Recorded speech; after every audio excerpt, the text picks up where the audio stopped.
Flight attendant humor? No, seriously, how hard is it to be a funny flight attendant? The bar is set so low. It's a captive audience that's starved for entertainment. I guess this dude is okay with the obvious Mile High Club attempt. Either he knows there's not enough room in there to actually do the deed, or he's racing toward his peephole on the wall. I'm sorry, sir. This cabin is restricted to first class. Are you looking for this? An ineligible ticket in a sleeve? Why, yes, that immediately clears up any confusion about why you are suddenly appearing in first class mid-flight. This movie doesn't exist. Our first exposure to this movie's version of badass spy shit involves Dylan in disguise ripping open a plane door at cruising altitude, which would definitely everyone on board. Sure, she's trying to save everyone from a bomb, but if they had enough time to plan an elaborate helicopter boat rescue, surely they had enough time to storyboard a defuse bomb without harming other innocents option.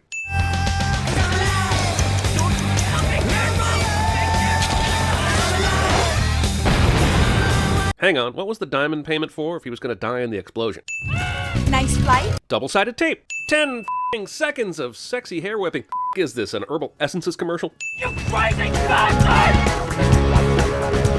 I think you mean crazy bitch. What's more believable, that this sky spy worked, or that Dylan managed to hold an entire salt shaker in her mouth without an issue? Once upon a time, there were three very different little girls. Angel Aeration. Movie inspires the terrible character intros from Suicide Squad. At least this doesn't list their attributes and abilities and Nice indication that Dylan's a badass and stuff, but why is there a camera in the girls' bathroom? Wait, they're just walking up to the space shuttle, so why the hell did they make Alex wear the full spacesuit? This shot is the most 2000s-iest thing I've ever seen. I mean, you could have Al Gore rapping a Limp Bizkit song with Joey Fatone playing backup guitar on a very special episode of The Sopranos, and it wouldn't be as 2000s as this shot. Good morning, Starfish. Hey, remember the turn of the century where studios consistently thought the one thing missing from their movie treatment was including this guy? It's not the boat. I have to go now. Is it the Chad? Memes. Movie has time for this, and yeah, that may be kind of the point, but it doesn't make it any less sinful.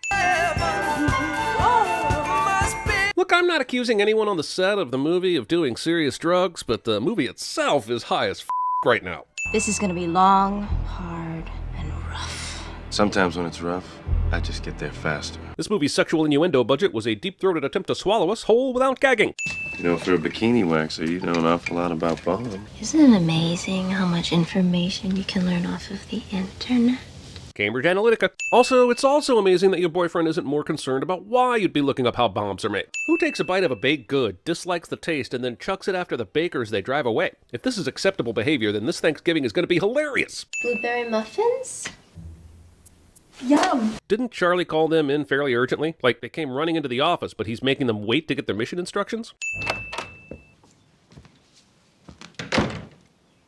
What do you call this? Bill Murray's famous radar for project selection must have been on the Garfield and Space Jam setting when he got the call for this movie. Natalie, I hope you're rested and ready for your next assignment. Hold on, movie. Moments ago, this was a painting on the fireplace, and now it's a spy TV, which means we've skipped a perfect opportunity to tech flex. If the props department couldn't find a way to lower a TV into view, it doesn't deserve a f***ing spy TV. Who's the lady left behind? She's the president of Knox Technologies. Oh, she did it. Well, I guess we can all go home then. Holy sudden dramatic timing, Batman. Seriously, how did this lady know to enter at this exact moment? Why didn't Charlie wait for her to get here before starting the presentation? Corwin gets his weekly massage at Madame Wong's House of Blossoms. For a movie that's supposedly progressive and empowering, this is super stereotypical. I'm half expecting Crispin Glover's character to launch into a screed about how all Indian Americans own convenience stores later in the movie. Over my dead body. Tim Curry isn't buttling anything in this scene. I've heard massages like this can be quite enjoyable, but why would Alex lotion her hands if she needs them to grip the ceiling bar? Of all the dangerous things I will see her do in this movie, this is by far the most concerning. Palm Pilot. Palm Pilots. I'm just enhancing a reflection from the car window. Enhancing the image from this blurry sea turtle cranium scan to this crisp pic is bullshit even by today's standards. Also, even if the technology could work well enough to pull an image off of a grainy reflection, why go through the trouble when the camera clearly showed these two jackasses in near pixel perfection? What's Corwin doing tonight? Who's up for crashing a party? Why is Alex in the memo section of the Palm Pilot? Shouldn't she be looking at the calendar to make sure that the party is actually happening tonight? Woo, girls! It's Japanese, is it not? It's a 13th century Shinto temple. How long has Bosley been a part of the team? Even if he's not as experienced in the field as the Angels, he wouldn't be this dense, right? I'm just saying there are ton of unnecessary jokes that help ruin an otherwise fun action adventure. Good work, Boz. Now see if you can get him to talk about Knox. Why is Boz at this event in the first place? Literally nothing he discovers in this exchange helps move the plot forward, and I can confidently say that any one of the women would have had a better chance of learning about Knox by flirting. And before you get all bent by this suggestion, this movie is totally fine with presenting hair flips and flirtatiousness as acceptable tools in the woman's spy belt. What are you doing? That bartender is cute. He likes you. Go back and flirt a little. We interrupt this important mission to cut to the horned up angels getting horny over the prospect of one of their horny own getting horned. Damn, this movie's horny. Flip your goddamn hair. Whew, thank God Alex bailed Natalie out here. Otherwise, Pete would have been repulsed by this genius with supermodel looks that's only slightly socially awkward. Thin man, 10 o'clock. The angels are highly trained professional agents, so why do they bull rush this mother upon first sight? This is as futile as what the cops did in the Blues Brothers as soon as they saw Jake and Elwood on stage. Jesus Christ, he's sucking that cigarette so hard it's like it's giving him Bane-level pain relief. Where did Alex and Dylan get their ready-to-kick-ass jackets? Did they leave them in the stairwell, knowing that they'd be leaving this way? Or were they hiding them under their skirts? See, he can only do this because he's the Thin Man. Good thing his moniker isn't the Swole Man, or the Dad Bod Man. What is this pose trying to say? We are intimidating because we have goddess-level external hip flexors? The director said, hey, let's not only make this character a little pervier and creepier in this shot, we can also easily identify him later when he's creepily carrying the hair with him at the race. Hang on, let me go get an apple and we can make this an asshole trifecta. Check 'em off! Or just stand around for several seconds while we get our Avengers-style group shot, then check that. Cool, Crispin brought some co-stars from the Willard set. I'm not necessarily complaining, but seriously, having your yabos out this much in pit row has to be some sort of occupational hazard. I like fast everything. Oh my God. This driver is understandably worried about this act, especially after he just handled all that raw chicken before he got behind the wheel. I swear that Crispin Glover only filmed 3 minutes of screen time for this movie, but with the copious slow-mo, it was stretched out to a solid 37. Guys, I just figured it out! This is not a battle of good versus evil. It's a battle of McG versus actual logic. In order to get through the security system, they have to synchronize their entrance. God damn it, how many breaking into impenetrable security system montages can there possibly be? This movie's ripping off the original Ocean's 11 so hard that it'll force Steven Soderbergh to remake it in a year.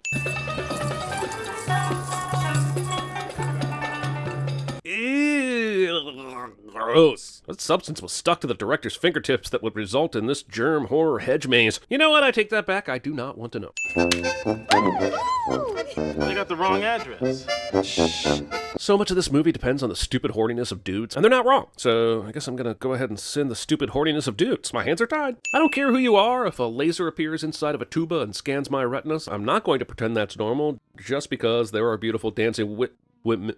What was I saying? Cameron Diaz in drag looks so much like Robert Pattinson that she's accidentally been cast as the new Batman. Ah, my emetophobia! You have to warn people before you start poking around in eyeballs. There's only one way to get through undetected. Be invisible. I thought she needed to get that gas mask on first thing, because this is an Airless antechamber. So she should either be holding her breath or passing out. I honestly don't know why or how this mission was successful, and I'm pretty sure the movie's not interested in telling me one way or the other. Something, flippity flip, attach a doohickey to the whatchamacallit, bing bang boom, back to the butts. You're saying we have complete access to Red Star's computer? And they have no idea we can peek inside. The only thing more obvious that this character is the bad guy than this speech is that he's played by Sam Rockwell. This is a panic button, and if you just press it... No need to explain, Alex. We all know what pressing a phallic-shaped panic button does. What we're interested in is whether it has an extended warranty and is waterproof. I know you have something to say, but I have something to say too. F*** me, man. Joey Tribbiani's acting career and relationship with Alex, the duplicitous Moon Man, Luke Wilson, the Thin Man, Tim Curry, Bill Murray, Charlie, the President Laney, the two security assholes, LL Cool J. I'm just saying there is way too much going on in this movie that has a very straightforward premise. I never thought I'd say this, but I'm getting seriously tired of staring at Cameron Diaz's ass.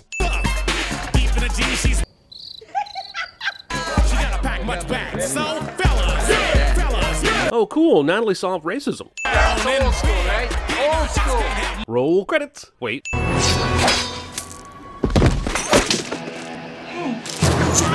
Murder montage miserably misses mark. What happened to my trailer? The movie set must be nearby since Jason's still in costume, but nobody heard hundreds of rounds of gunfire and came to investigate or call the police? I just found out that... Who's that?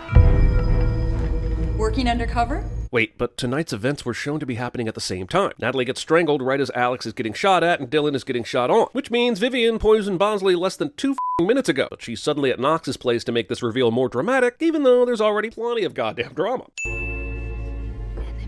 Why go through the trouble of spelling out enemy if you're just going to whisper it? So we're just going to yada yada this asshole's survival of the race cars plunge into the water? What's supposed to be a clever one-shot of this whole villainous diatribe is actually a nausea-inducing tilt-a-whirl, and I want to get off. Dylan survives this. Seriously. I don't care if they later show that she used her super magic Neo bullet time skills. She survives this. So Natalie and Alex had just been waiting around outside the agency while Dylan went through all of that bullshit at and around Knox's place. God damn, the timeline of this movie is a butthole. Where's Knox? Is he okay? He's the bad guy. Duh.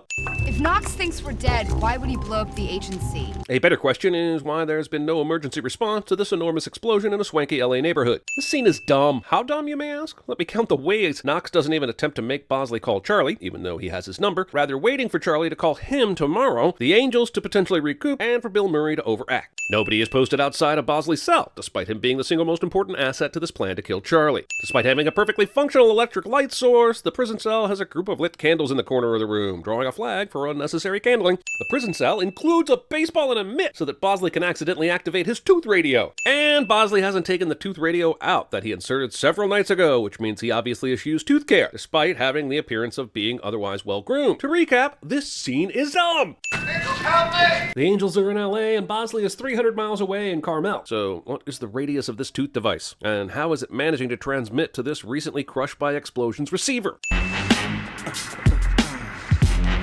Discount Les Grossman. One owned by the National Park Service, one owned by Nick Zero Corporation. Is it possible that they have an incredibly advanced laptop that doesn't require dial-up to search the internet? Sure. Is it possible that these images and videos have loaded without buffering? Not in 2000. Also, since when do companies load their buildings' 3D blueprints onto their public websites? I swear to God, the sequence of the Angels traveling to where Bosley's being held is the entire length of the movie. I've dozed off at least 8 times during this section, and I'm positive I've missed nothing of consequence. Wait, they landed at the compound, stripped, walked up to a cave, then came back down to the beach to change clothes? The f***?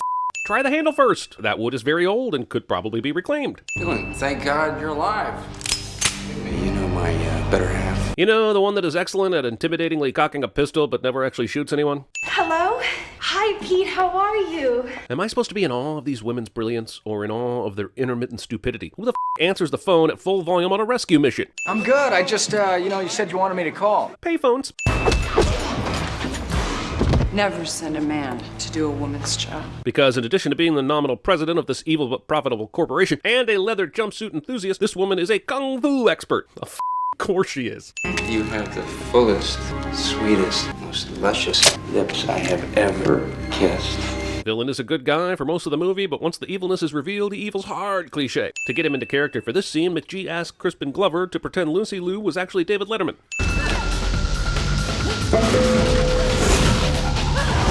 Whew, he almost got her bell rung there. Hey, remember that time George McFly kicked Sever clean through the roof of a castle? And she wasn't even hurt? Just one more sec. Is this a bad time? Because you just seem like a little distracted. He would have heard several distressing sounds coming from Natalie's end of the line. She's either huffing and grunting from a fight or from sex, and Pete is surprisingly nonchalant about either of these possibilities. I gotta go torture and kill your boss. And by torture, he means launch a rocket at a distance. Don't take my lighter. Do smoking bad guys have x-ray vision? How did this guy know her lighter was in that pocket, or that she had a lighter in the first place? You're gonna help me out of my chair, and then I'm gonna leapfrog over you before I break his nose.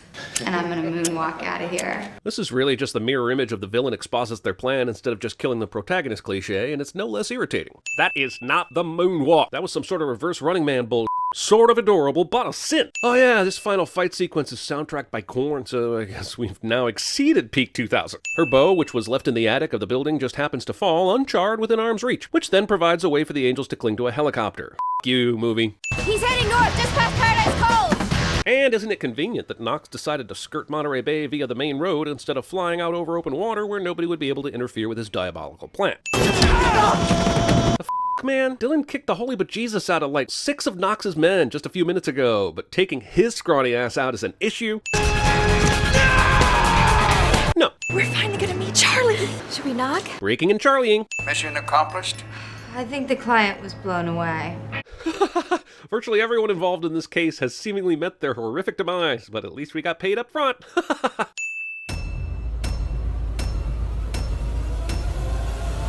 Got her whole ass is sticking up in the air, and that's a big ass. We're talking 20, 30,000 tons. Silly rabbit. Tricks are for kids.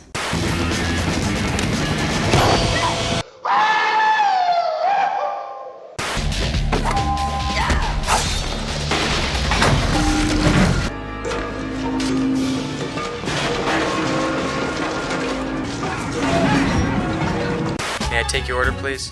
Yeah, I'd like 3 cheeseburgers, 3 french fries, and 3 cherry pies. And then... As you wish. Wow. How you doing? Welcome to Good Burger, home of the Good Burger. Can I take your order? Herkema Homolka, formerly of Romania, free now of the chains of Ceausescu, traveling the world, doing good. Who's that you? Who does number 2 work for?